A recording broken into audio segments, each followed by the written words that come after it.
Hi hello எல்லோரும் எப்படி இருக்கீங்க? எல்லாருக்கும் அன்பார்ந்த மாலை வணக்கம். இன்றைக்கி நம்ம சேனலில் ரொம்பவும் டேஸ்டியான எம்மியான ஃபுல் க்ரீம் பால் பாயசம் எப்படி பண்ணுறதுன்னு பார்க்கலாமா? வாங்க. நம்ம இதுக்கு ஒரு பாத்திரத்தை எடுத்து 2லேருந்து 3 டம்ளர் தண்ணி ஆட் பண்ணியிருக்கோம்.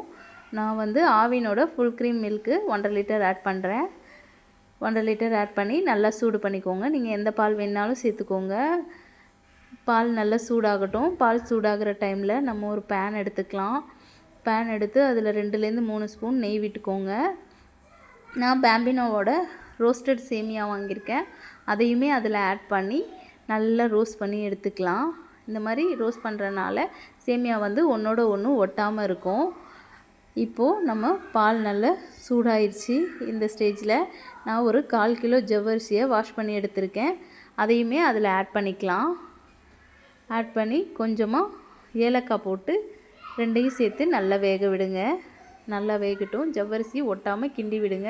இந்த ஸ்டேஜில் நான் வந்து இதில் வறுத்து வச்சுருக்க சேமியாவை அதில் ஆட் பண்ணிக்கோங்க. அதுவுமே நல்லா கொதிக்கட்டும். இப்போ நம்ம சுகர் ஆட் பண்ணிக்கலாம்.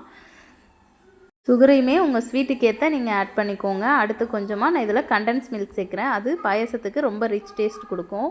இப்போ நம்ம ஒரு பேனில் கொஞ்சமாக நெய் விட்டு முந்திரி திராட்சை ரோஸ்ட் பண்ணி எடுத்துக்கிட்டு அதையுமே அதில் சேர்த்துக்கலாம். இதில் ஒரு பிஞ்ச் உப்பு சேருங்க.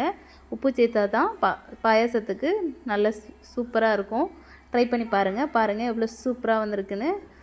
இதோட அவுட்புட் பாருங்கள், ரொம்பவுமே நல்லாயிருக்கும். நீங்களும் வீட்டில் ட்ரை பண்ணி பாருங்கள். வாங்க நம்ம பாயசம் சாப்பிட்லாம்.